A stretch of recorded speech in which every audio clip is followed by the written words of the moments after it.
Hello, everybody. Happy Friday. Hope you're all set and ready for game week 3. For the benefit of those listening on the audio, you're listening to me. My name's James. You're listening to me. What the fuck is that? My name's James. I'm one half of the Planet FPL podcast, and you're listening to my regular Friday afternoon stream on YouTube called Ask James, where I invite questions from the YouTube community, and I'll go through as many of them as I can over the next hour or so. But before we do, and as now is customary on this particular stream, team news update for everybody ahead of game week 3. Press conferences have been completed. I'll just give you a very quick rundown of the team news that we've learnt this afternoon. So the weekend starts 11 a.m. deadline tomorrow. We'll be streaming on YouTube from 10 a.m. in the final hour up to that deadline. But the week kicks off with Brighton against Manchester United. Tariq Lamptey has been training according to Potter and therefore is likely to be available. Wiese Bissouma is obviously suspended. The good news from his perspective and for FPL owners is that Brighton's winning the cup means that he will be suspended for both the next 2 games against Manchester United in the league this weekend and on Wednesday in the Carabao Cup. They play each other twice over the next week. Manchester United have no new injury concerns to speak of. Crystal Palace and Everton is the 3 o'clock kickoff on Saturday. There are 1 or 2 injured players back in training, according to Roy Hodgson, but nobody likely to be part of the squad that won extremely well at Manchester United in game week 2. Christian Benteke is likely the closest. He played for the under-23s in this week, but we suspect that Palace may be trying to sell him in any case. For Everton, Carlo Ancelotti has said that Dominic Calvert-Lewin is okay and will play. There were some concerns as he had an ice pack on his hamstring in the West Brom win last weekend, and there were also some complaints after the Carabao Cup win at Fleetwood as well. But Calvert-Lewin's okay, according to Ancelotti, will be okay and will play. Quote, Mason Holgate is still out at the moment. West Bromwich Albion and Chelsea is the 5:30 p.m. kickoff on Saturday. Conor Gallagher ineligible due to obviously the terms of his loan agreement with Chelsea. Hegazi is still out, and obviously Kieran Gibbs is suspended. Slaven Bilic has said that Branislav Ivanovic, former FPL legend back in the day, could make his first Premier League start for the Baggies. Frank Lampard has said that new goalkeeper Mendy, signed in midweek from Rennes, will not start. May I suggest that whichever one of Caballero or Kepa does, this will be their last time. Pulisic and Ziyech are still out. Chilwell and Thiago Silva are available and under consideration for selection. Sean Dyche has said he will be amazed if Jay Rodriguez makes it in time for Burnley's 8 p.m. kickoff against Southampton tomorrow night. He will also make a late decision on James Tarkowski's fitness. Ben Mee might make game week 4, be unavailable this weekend, and Dale Stephens, brought in midweek from Brighton and Hove Albion, could make a debut, which if he does probably would mean Josh Brownhill moving to the right of midfield, a role he has performed in before.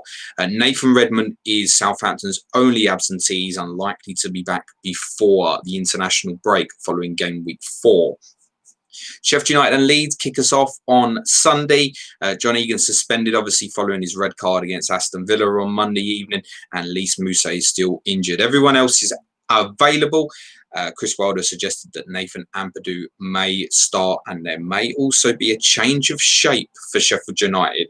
For Leeds, Diego Llorente, bought from Real Sociedad, may start at centre-back this weekend for a debut. Pablo Hernandez is ruled out. For Tottenham, Japhet Tanganga is injured. Sergio Reguilon and Gareth Bale are not ready to participate yet. For Newcastle, there will be a late call on the fitness of Jamal Lewis, who obviously sustained a horrible-looking eye injury, courtesy of Bissouma during that red card incident on Sunday, but I thought it was funny as fuck. And St. Maximin will be assessed on his ankle injury. I saw Ben Dinnery tweet that he thought that it was unlikely that either would be featuring. Kieran Clark is ruled out with a thigh injury. It probably wouldn't have been the starting lineup anyway. For Manchester City, Kevin De Bruyne was reported to have suffered, and quote, a little bit of distortion in an incident during the Carabao Cup win over Bournemouth last night.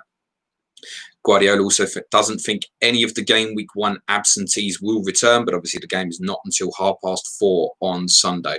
There are reports emerging that Gabriel Jesus could be out for around about a month. Guardiola says he only has 13 fit players. Blah, blah, blah, blah, blah. Poor fucking Diddums. For Leicester, a big blow for them. Wilfred Ndidi is out for a minimum of 6 weeks that could even last into 2021. Johnny Evans returns following his suspension at the start of this season, and new signing Under is not ready to feature as yet, which certainly will not start in any case. For West Ham, who host Wolves in the Sunday evening kickoff, Mark Noble is available, much to the relief of Suj. For Wolves, Markel hasn't trained since going off injured inside the opening 10 minutes against Manchester City on Monday. The feeling is at the moment that he is unlikely to participate. So Ruben Van Arkrey could and probably should cover at left wing back. And new signing Nelson Semedo from Barcelona could play at right wing back. Possibly means a slight change of system, shape, and obviously a positional change for Adama Traore, possibly, should he do so. No new injury concerns for Fulham ahead of their kickoff at 5:45 p.m. against Aston Villa on Monday. Aston Villa has sold Samata to Fenerbahce. He'd only been there a few months. And Bertrand Traore scored on debut against Bristol City in midweek in the Carabao Cup, so he will be available for selection. And the game week will conclude with Liverpool against Arsenal at 8 p.m. on Monday evening. Joel Matip is still out. Jurgen Klopp says that Joe Gomez will train today, but may not make Monday night. Jordan Henderson may be fit. For Arsenal, no new concerns as far as I've seen so far from Mikel Arteta's press conference. A lot of the talk in that particular press conference was based on transfers. And I get the feeling that Arsenal need to sell before they can buy. I mean, you got Mesut Ozil, who's not even participating in Carabao Cup games on £350,000 a week. What a guy. Right, let's get into the YouTube chat and get into some of these questions. FPL Cobbler says, afternoon, James. Hope all's well. Congrats on the 500th episode. Thank you. Did you envisage the increased popularity of Manchild coming out of it? Hilarious. Listen. So, we knew about 2 months ago that the 500th episode was coming up, so I just made such aware and stuff, and it literally got to 2 weeks ago, and I was like, it's going to be this Thursday. We'll move Clash of the Correspondents earlier that week. Let's just have a fucking laugh a bit. And we only really decided on, to be honest, when I went to studio yesterday, I didn't even know if he was going to do it with us or not. Genuinely didn't know. So, but the idea was to get him involved, and then it was like, let's sit in on all of it. Let's see what happens. It'll be different. And I think, yeah, it's very difficult for me to say, oh yeah, my own podcast was really, really good. It's something very different. There's no FPL on it, basically, other than a little bit of piss taking. So, you know, if you're only interested in who should I buy out of X, Y, Z, don't bother listening to it. If you enjoyed anything of Planet FPL from the banter perspective, a little bit of the history behind us, I think it's a good podcast. And I think the majority of, particularly those in the YouTube chat, will enjoy that. The video went on YouTube last night. The audio went out yesterday afternoon.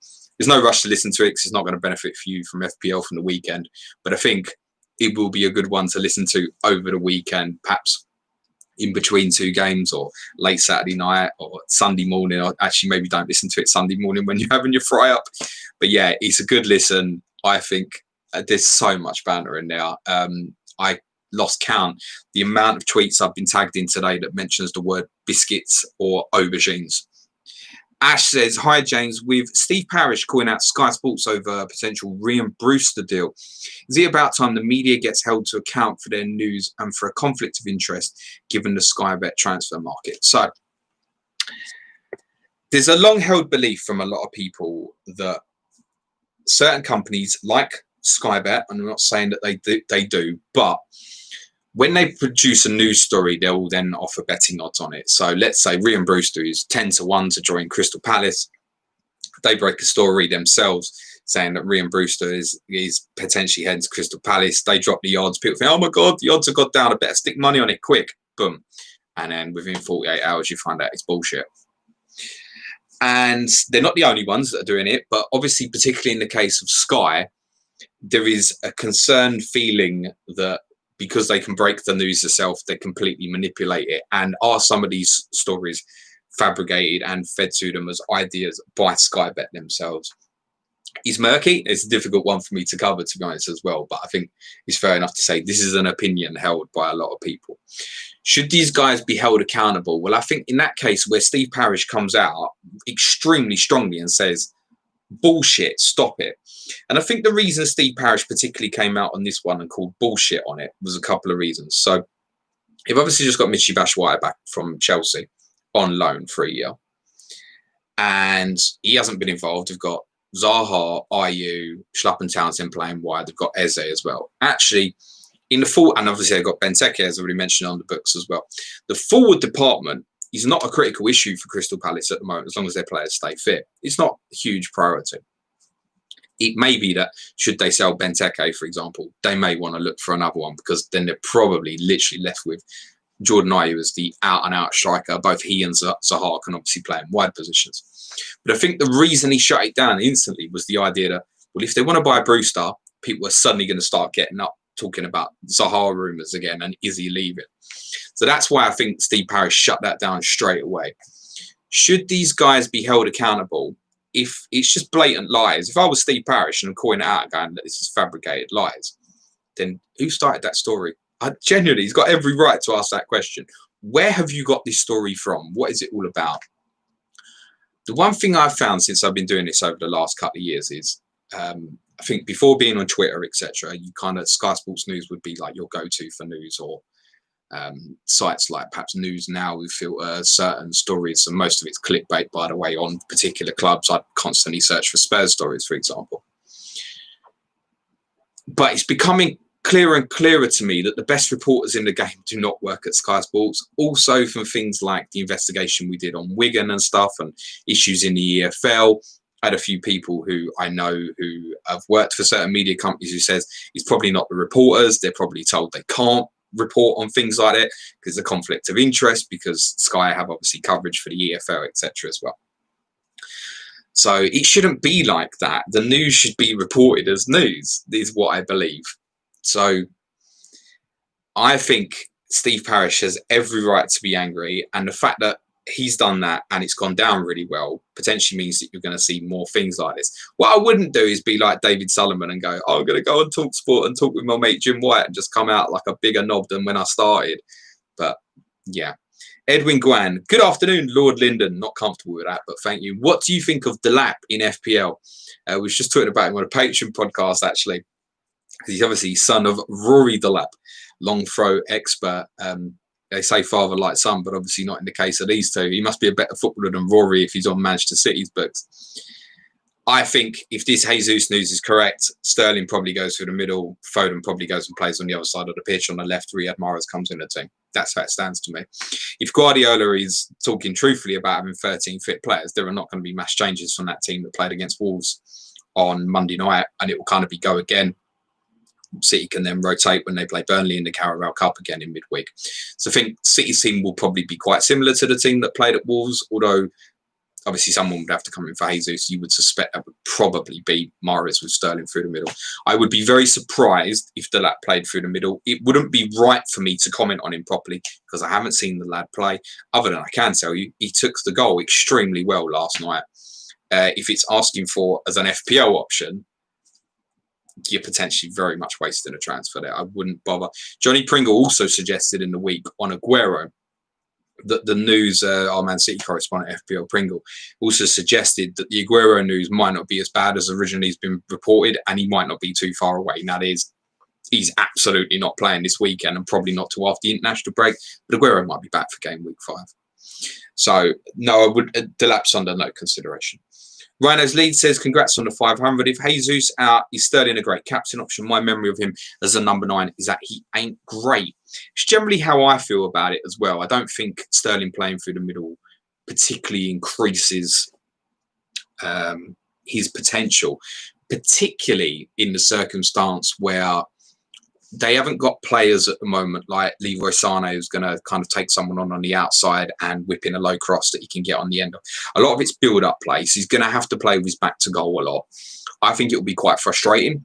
I generally agree, because of the other players in the City team at the moment, that the consensus, it wouldn't benefit Sterling from an FPL perspective at the moment. But quite often with Man City, all you need to do is be in the right place at the right time. So, look, he could have a quiet game and get a hat-trick quite conceivably. He could have a great game linking in with the attacking midfield players and get no returns.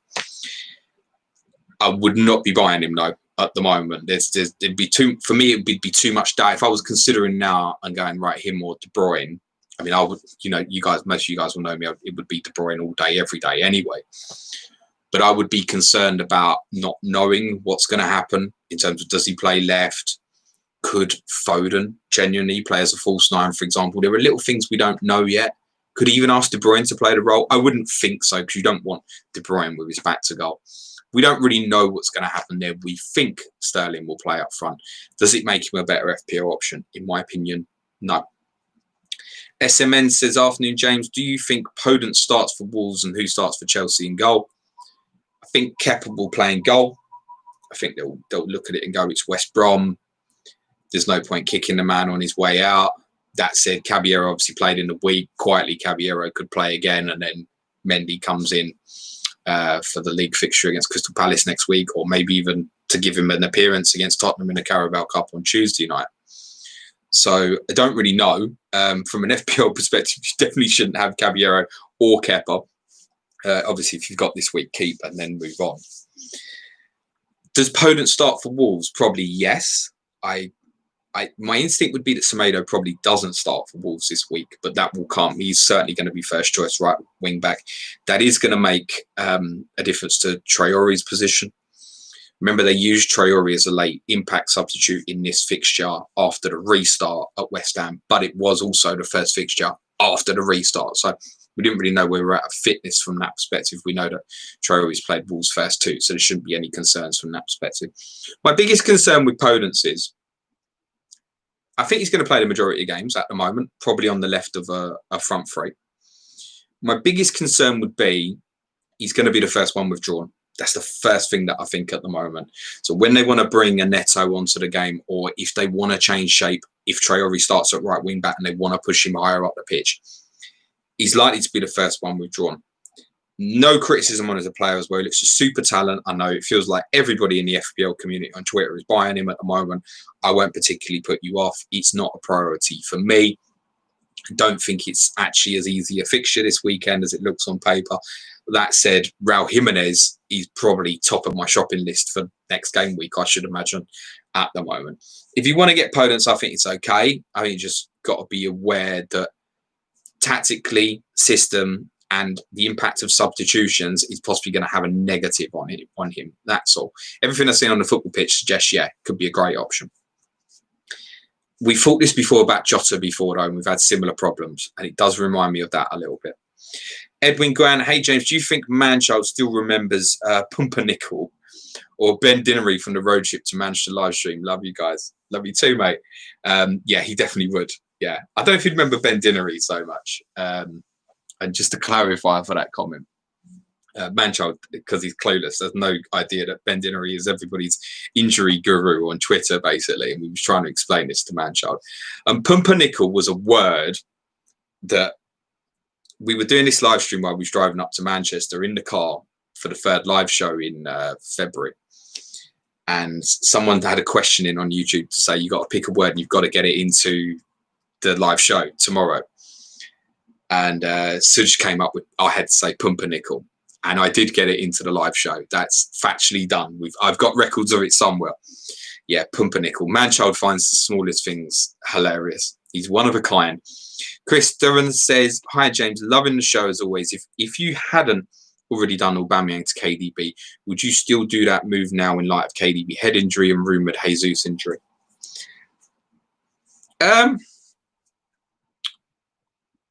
My instinct is to say yes, but then once you have to pull the trigger, it's harder. It's easy for me to say in hindsight. I actually said on Tuesday's podcast, if KDB gets injured between now and the weekend, I don't care. I know that I have to get him in my team. And for this particular one, it was don't be behind the value on everybody else when I'm taking some value issues elsewhere. And should KDB miss out this weekend, I know he's going to be back for game week 4, and he's probably my captain in game week 4 as well. So I'm happy for him to sit there. I'm still going to captain him this weekend. I would take the view on it at the moment that he either starts or he doesn't play at all. If he's had no concussion, he will play. It's as simple as that. I believe, and I might be incorrect here, that KDB finished the game last night, and he did come on as a substitute, so he didn't start, but he wasn't immediately removed from the pitch. If there was any suspicion of a concussion in a match like that, I'm pretty sure Manchester City would have just removed him from the game. So I suspect he'll probably be okay.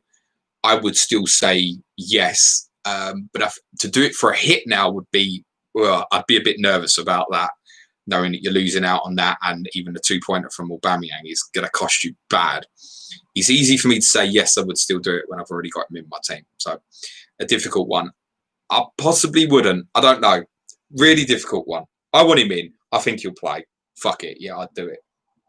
Owen Kinnear says to Ash, Sky don't run Sky Bet and haven't for a long time. It's owned by the Stars Group nowadays. Poker Stars. Is that right, Owen? Okay, fair game. Either way, they're potentially manipulating markets. But people will naturally make that connection, right? If Sky Bet don't want to be a part of Sky, they should change the fucking name, really, Owen, shouldn't they? So I realise it's probably an established brand. It would be the number one reason why they wouldn't change it. FTLOL podcast says, afternoon, James. Who is the best asset out of Jimenez, Werner, and Ings over the next 4 or 5 weeks? That's a difficult one because you need to balance it up a little bit in terms of what your plans are, I think, with Timo Werner tomorrow. So if your intention would be to captain Timo Werner tomorrow, I would say Werner. If you're just asking me which player would I want the most out of those 3 over the next 4 or 5 game weeks, I think it would be Jimenez. I own Danny Ings at the moment. I don't. By the way, the intention is not to sell Danny Ings for Jimenez because Danny Ings has got West Brom next week as well. The intention would be Jimenez. I think the Fulham game is the right time to potentially target him at the moment. So I would say Jimenez, unless you're intending to captain Werner tomorrow, in which case you should deal with the immediate first.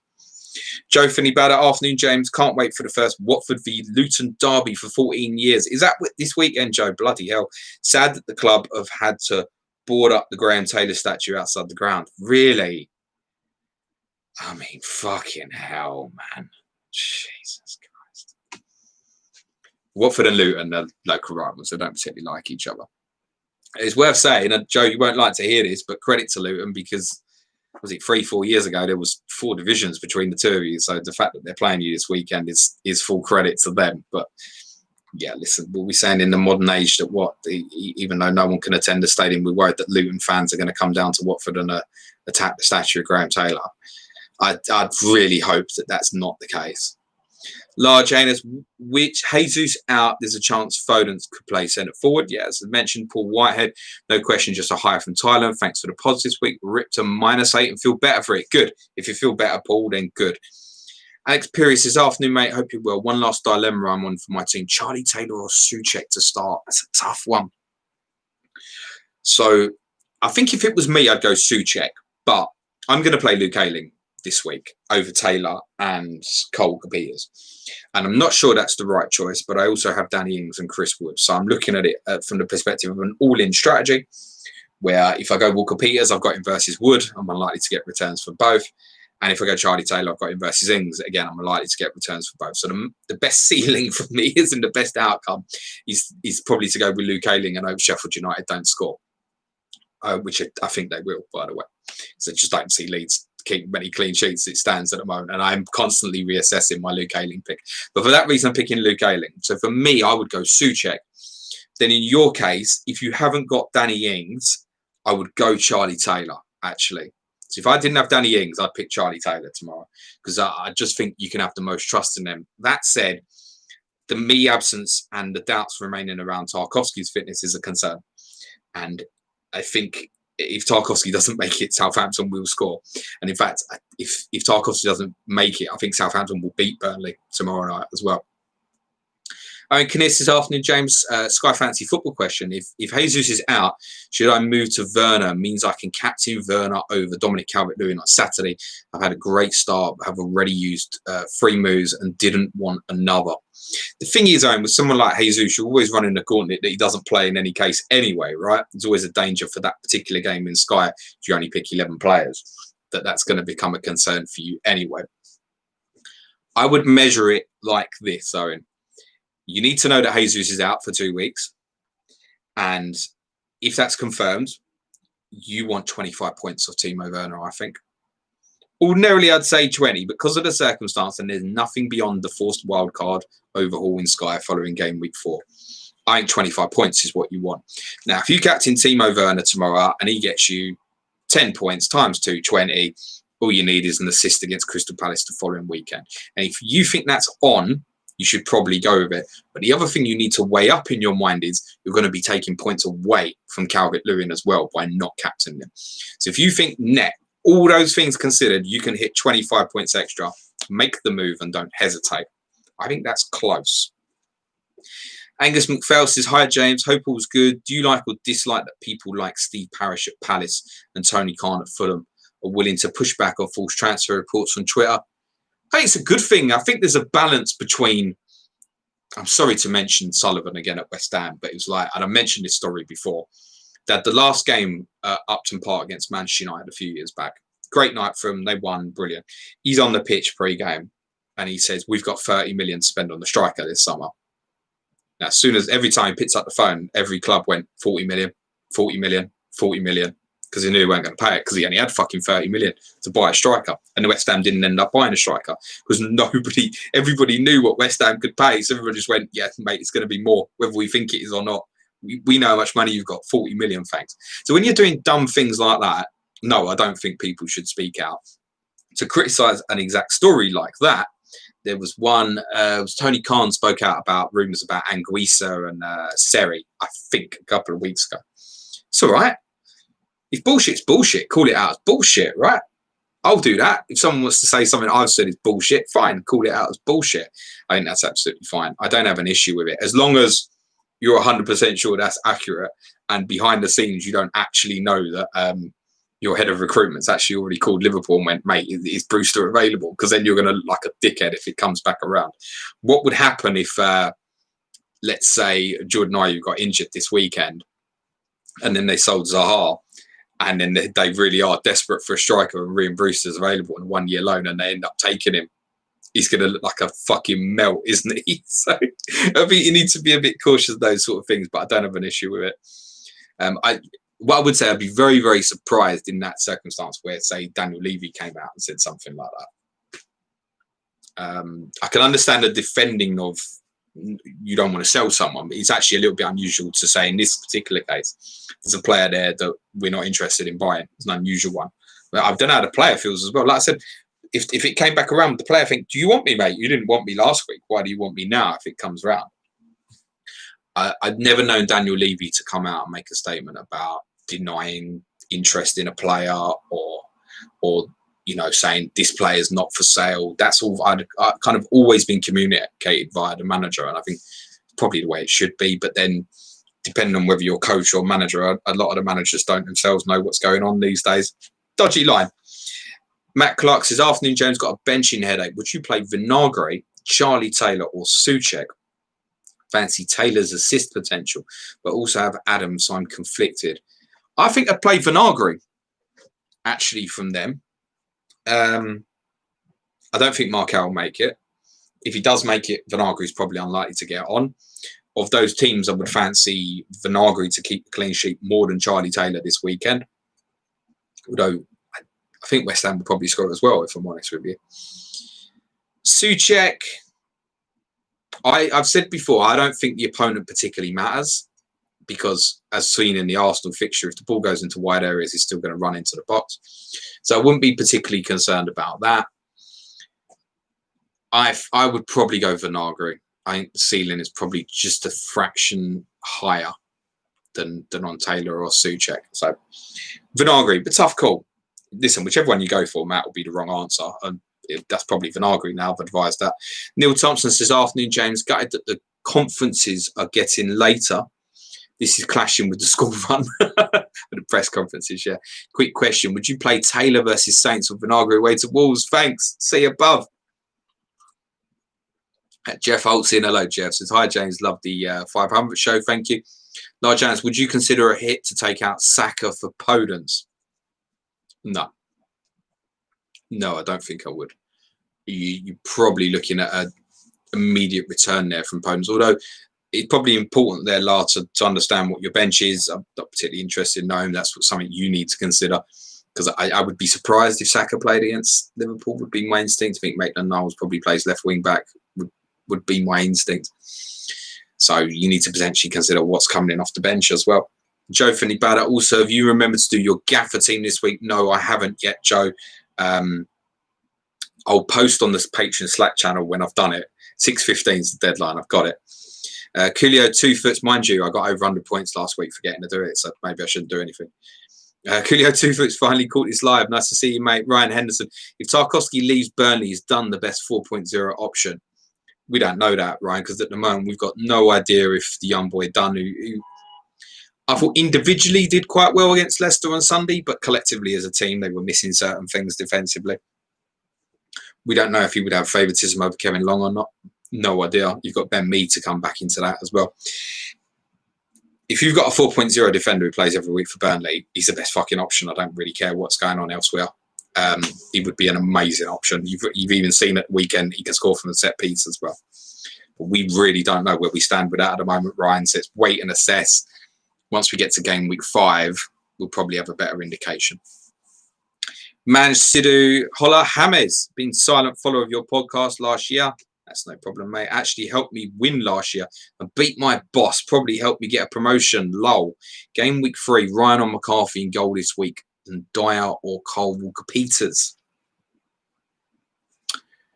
Your temptation will probably be to go to Dyer because it's the home fixture against Newcastle. It looks probably slightly better for Tottenham on paper than Southampton at Burnley, for example. I think by default you probably, as you've got Dyer, if you've got Eric Dyer in and you're having doubts about playing him at home to Newcastle, you should probably fucking sell him, is what I would say. Ryan or McCarthy? I'd probably go McCarthy for this particular game week, actually. I don't see Brighton keeping a clean sheet tomorrow, and I actually think Southampton's chance of one would be higher. So probably McCarthy. They've still got.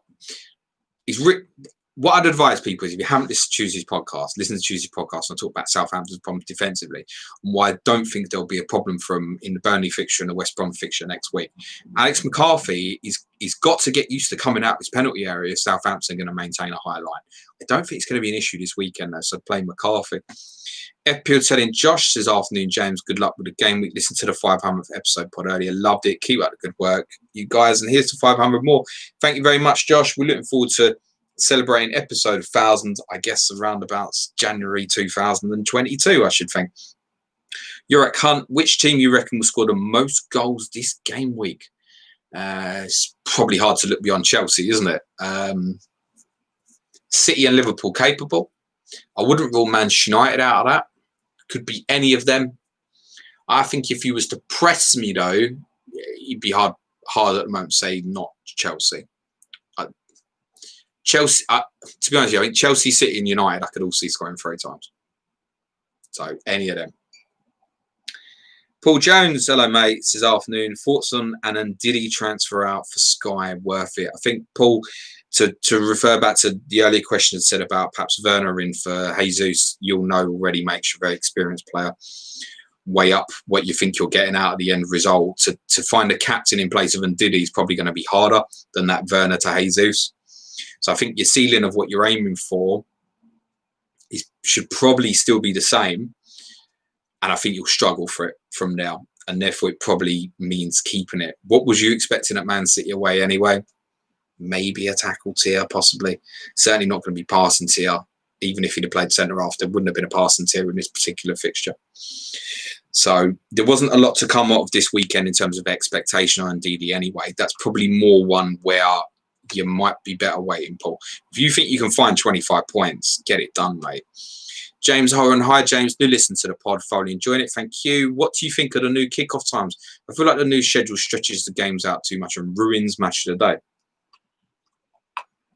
Well, Match of the Day is ruined for me, James, because I'll watch every game live, or at least what I've been doing with the late kickoffs is recording them and watching them later in the evening once child and wife has gone to bed, and I just stay off Twitter for 3 or 4 hours. So I can watch it as if it is live.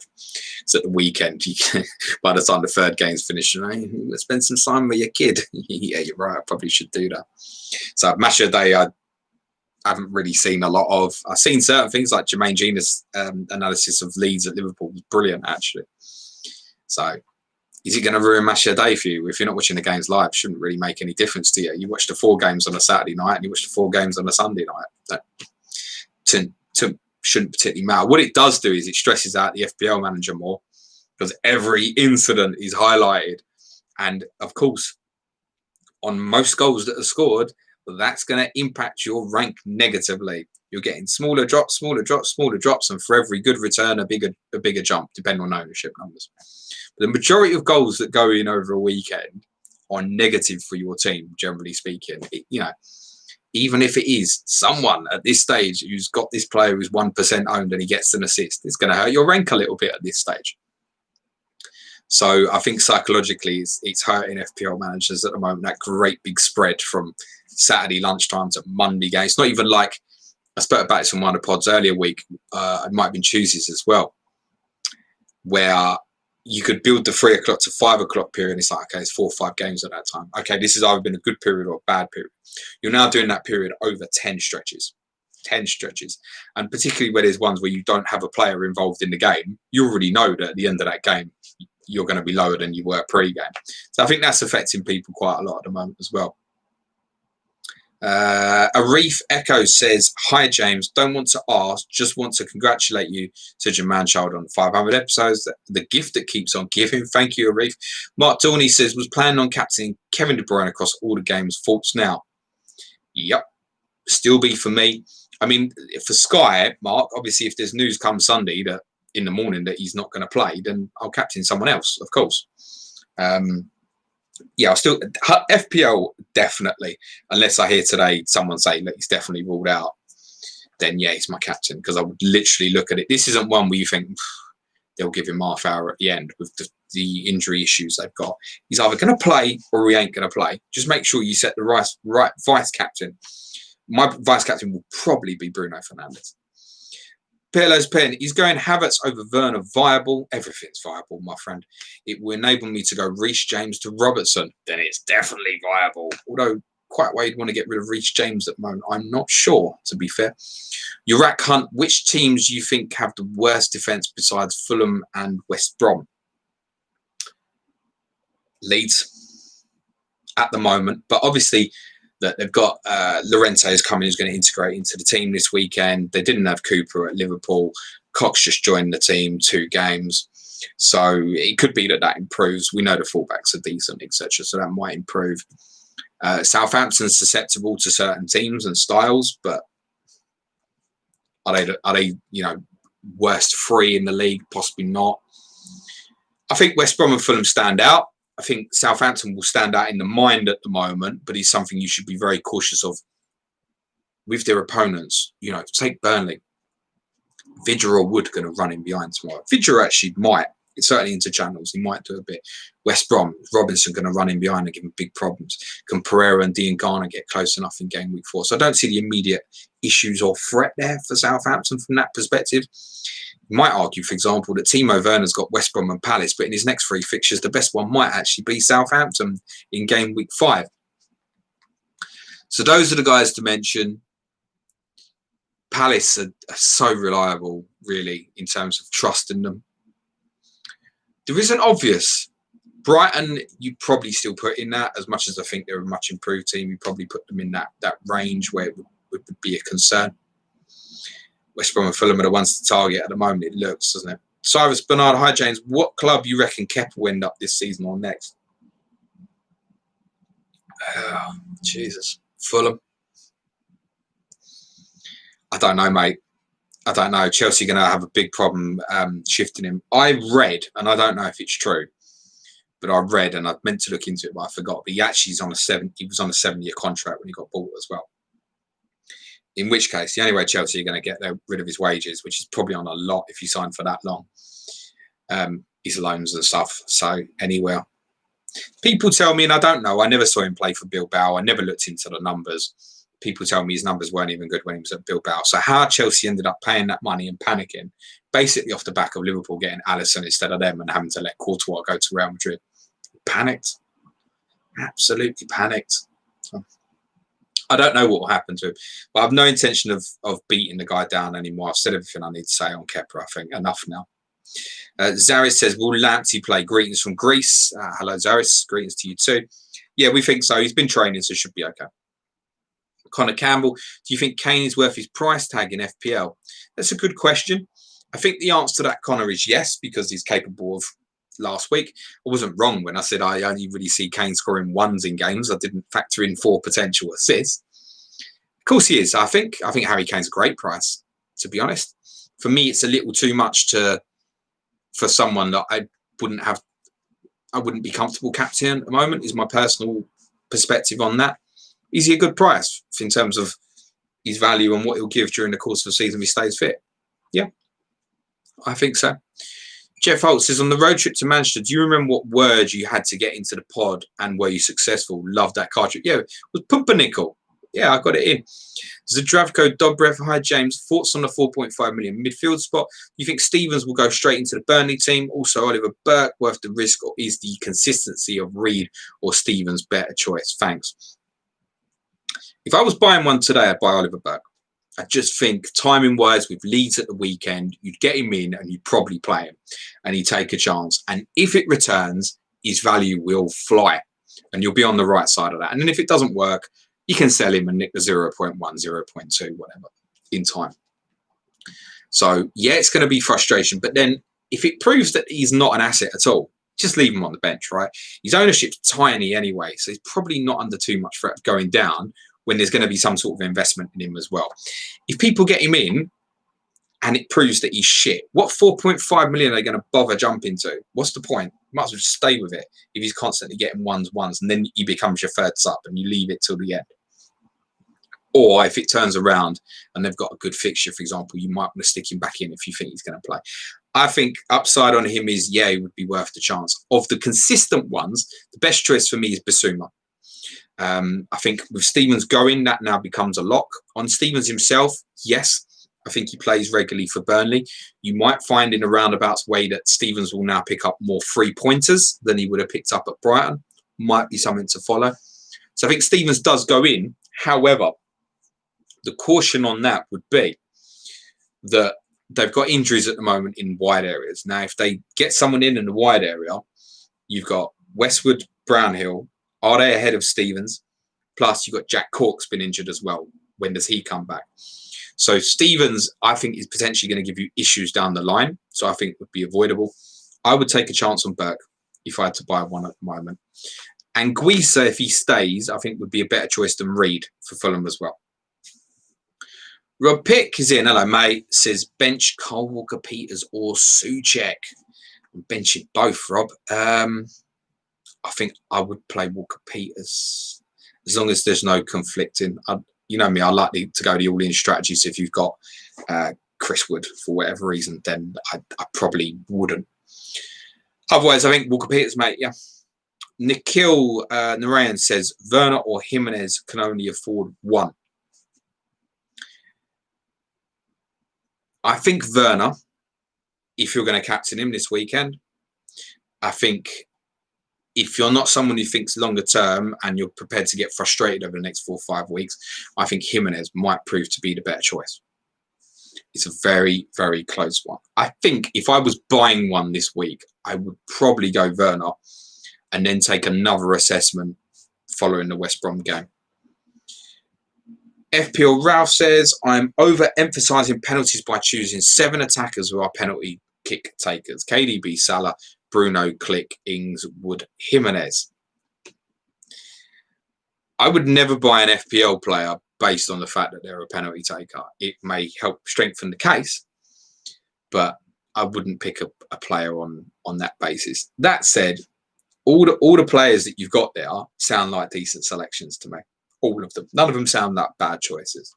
So, you know, if you put Jorginho in there, I might go, okay, you've picked him because he might be on penalties. So all of those players are potentially decent selections. I think it's absolutely fine.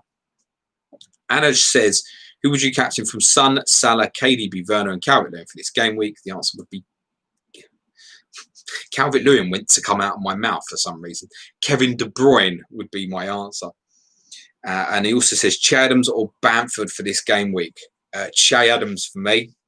Yeah, he's got some brilliant numbers. Yeah, it's going to frustrate. I'm sure that return is coming in one of these two fixtures for Che Adams. Nikhil says, congrats on the 500 pod, deserve all the recognition. Thank you very much. Johnny Rawlinson says, hi, James. Just wondering if you changed your previous advice on triple Liverpool defence. You said if even Gomez got injured, you should ditch the treble up. But Fabinho looks all right, doesn't he? It's a very good question and a very good point. I did say that. It's worth saying when I said that, Thiago wasn't at the club and the idea of Fabinho playing there hadn't really gone through my thought process. Fabinho's played a few games there now. I remember a game at Brighton, either last year or the year before. He did really well. I'm not sure if Fabinho and Thiago is going to work in the same team. And there might be a long-term thinking here that Fabinho is going to play at centre-half. It's possible. In which case, no concerns. He's brilliant in one-on-one positioning. You saw that in the first half against Chelsea last week. There were little things positionally, attention to detail and concentration he'll need to work on from that perspective. But he's an outstanding footballer. With the amount of ball possession Liverpool have in games as well, he's obviously a better distributor than Joe Gomez as well. So I can see him playing it. At the moment, Johnny, I have no concerns. My concern was Lovren, basically, which was then pointed out to me afterwards that he's left the club in any case. So Fabinho, no, wouldn't cause me concern if you've got treble Liverpool defensive at the moment. I think it is one to watch, but I would not move off it at the moment if I was sitting on it. Put it this way, I would be thinking more about buying Van Dijk than selling one of Trent or Robertson at the moment. Another hoop says, afternoon, everyone. Would you get rid of Martial if he blanks this week, or are you looking to keep him longer term? So my thinking at the moment in terms of I hammered into Martial and Fernandes last week, obviously didn't work. My thinking was to get them in for the 2 games. And at that point, I should have a decision made on which one of the 2 that I want to keep. It might be that I want to keep neither, by the way, if it goes particularly wrong for them tomorrow. But yeah, the thought process at the moment is if it's Martial that goes, I go Martial to Jimenez. And then that allows me money up from Pereira to Nira, Zaha, James area, Harvey Barnes, something like that. If Martial impresses and I decide I want to move on Fernandes, I mean, it's possible that they both impress tomorrow and I go, they're both staying, of course. If it's Fernandes, I think then it's a drop down that then it also allows me the Pereira up to even a little bit more. Perhaps it will be a Fernandes down to 7-ish and then Pereira up to Pulisic when he's fit, for example. That's part of the thinking at the moment. So, yeah, I wouldn't have an issue with getting rid of him. When you buy a player, you got to consider what you're buying him for. So for me, before Palace, I'm making a decision. I don't know which one, so I'm getting both now. I judge it over the 2 games. Before the Tottenham game, I'll make a decision. And that's where I'm at. And listen, in 7 days, it'll either be one's gone, both are gone, or they're both staying. And a lot of that may depend on what I see tomorrow, because tomorrow is a very different game from the Crystal Palace game. Tomorrow, I expect them both to return. Now, because I've just said that in front of everyone, you can bet your fucking life that they won't. In which case, I'm definitely going to feel like I probably want to get rid of one of them. My instinct is I'll move Martial to Jimenez. Because for me, Martial is just going to frustrate me. I've spoken about this in the restart period. I never went to him. He's a player that frustrates me when I own him. He can almost be like he's not there. But I think tomorrow they'll have different spaces, and I think they could both do some damage, actually. My instinct is now it will be Martial to Jimenez. Probably is my likely move next week. Matt Clark says, thoughts on Kane captaincy this weekend? Planning to switch him out for Jimenez next week and upgrade Souček to Foden with the funds. Decent moves. I like the moves, definitely. Particularly as Kane will be walking into Manchester United the following game week. So it will psychologically, it will feel like a good time to move. Of course, that Harry can score in any game at any time. Kane captaincy this week. Well, I haven't done my top 10 for tomorrow's stream tomorrow, and he'll probably be in it.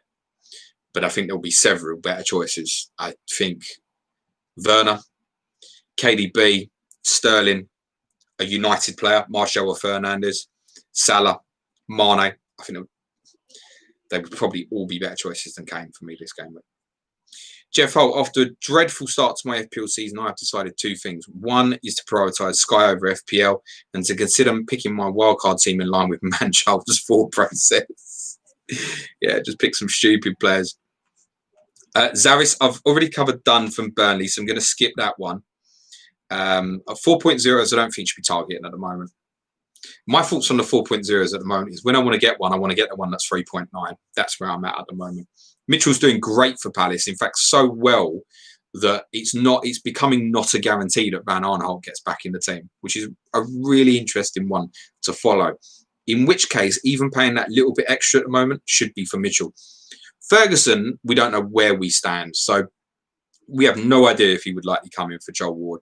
And it's worth saying as well that Nathaniel Klein, who was released by Liverpool, is training with Crystal Palace at the moment and has been for over a month.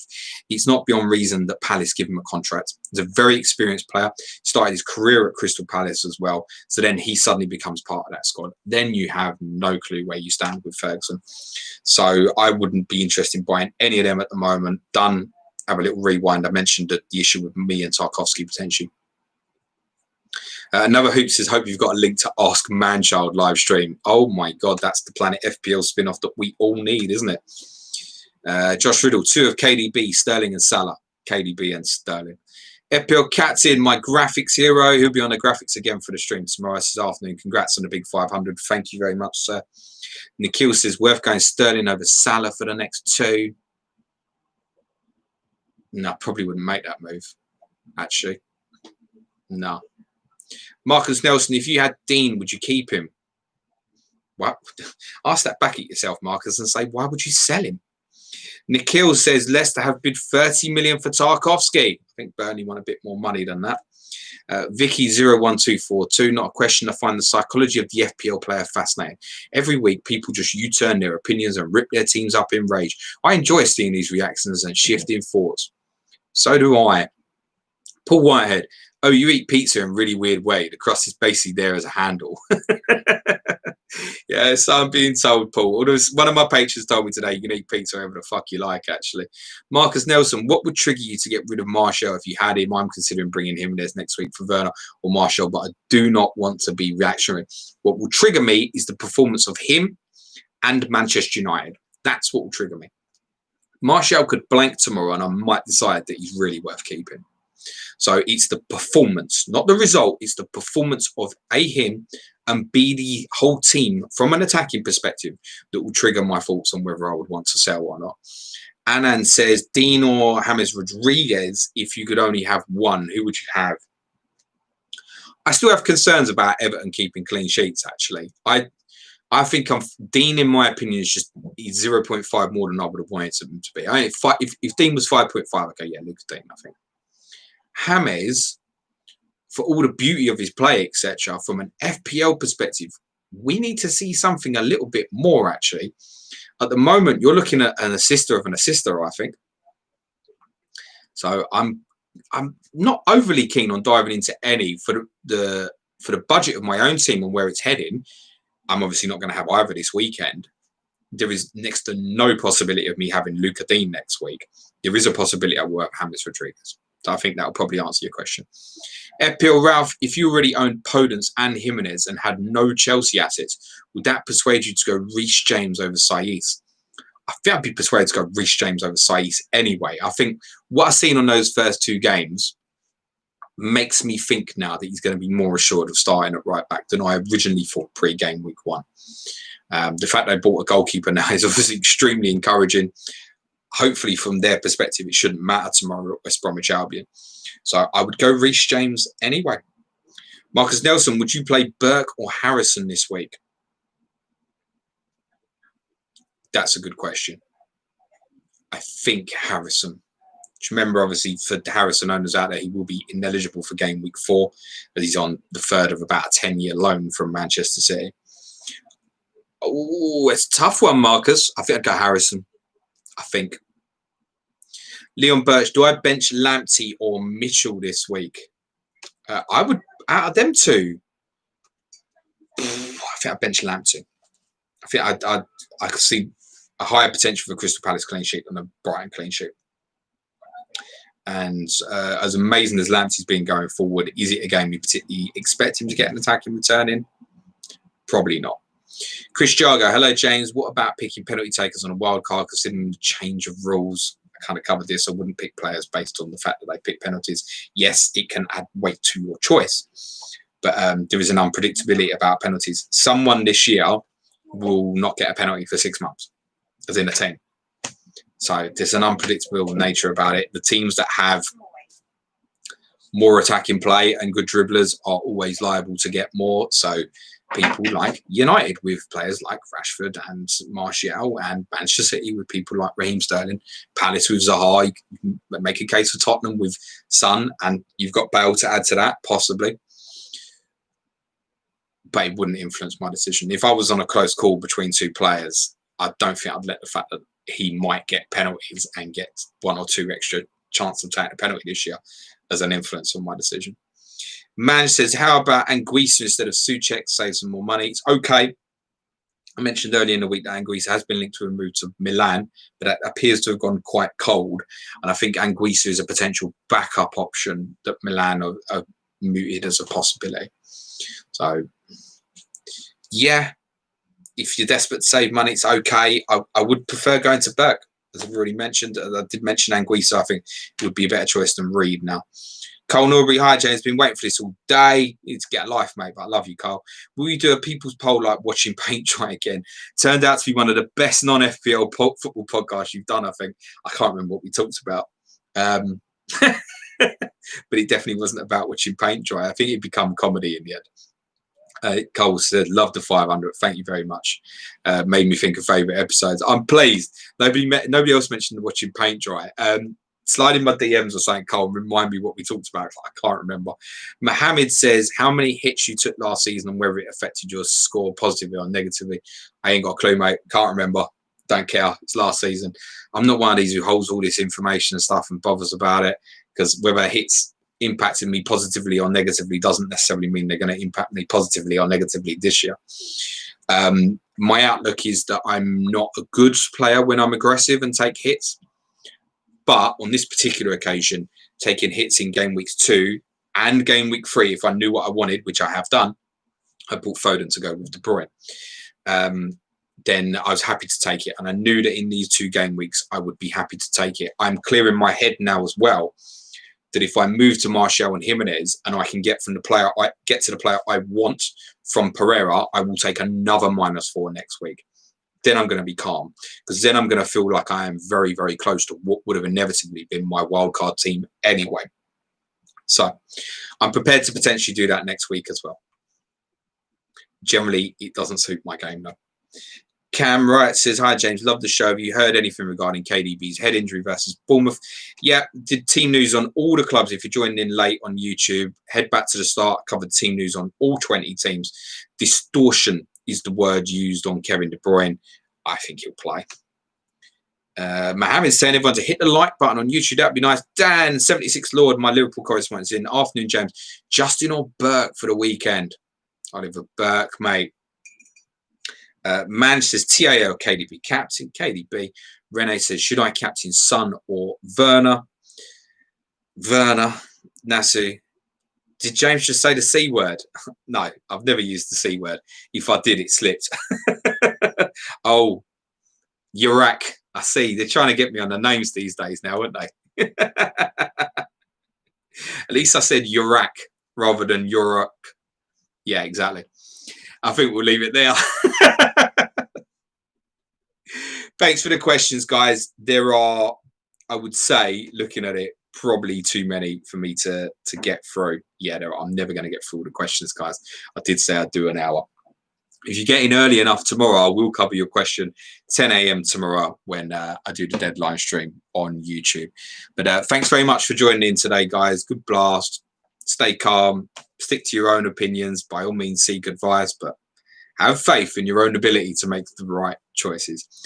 Good luck, everybody, for game week 3. Thanks for everybody who supported the 500th episode. For more tactical stuff, highly recommend Tuesday's podcast as well. We went into detail on a lot of stuff, particularly on things like why I think Brighton and Manchester United will be different from Manchester United tomorrow, and why Southampton defensive owners shouldn't be overly concerned, and why it doesn't necessarily mean amazing things for Tottenham owners either. So plenty to go through. The Sky guys, you've got the pod from Wednesday as well. Monday for more detailed on Brighton and Manchester United with our correspondent FPL Seagull. is my cat playing as well. Our Clash of Correspondents next Thursday. Adam Hotcroft and Dan, FPL Loco Lord, just entered the chat. Villa and Liverpool, that'll be Thursday. Monday will be People's Poll will be back. Main podcast Tuesday to review the game week. Sky Wednesday. I'll be back doing this again next Friday, but obviously I will be on YouTube first with graphics starring my man FPL Captain 10 a.m. tomorrow morning. It'll be a lot faster paced. I will get through as many of your queries as I can. Good luck, everybody. Enjoy the rest of your Friday. Cue music, please, man. Sharp.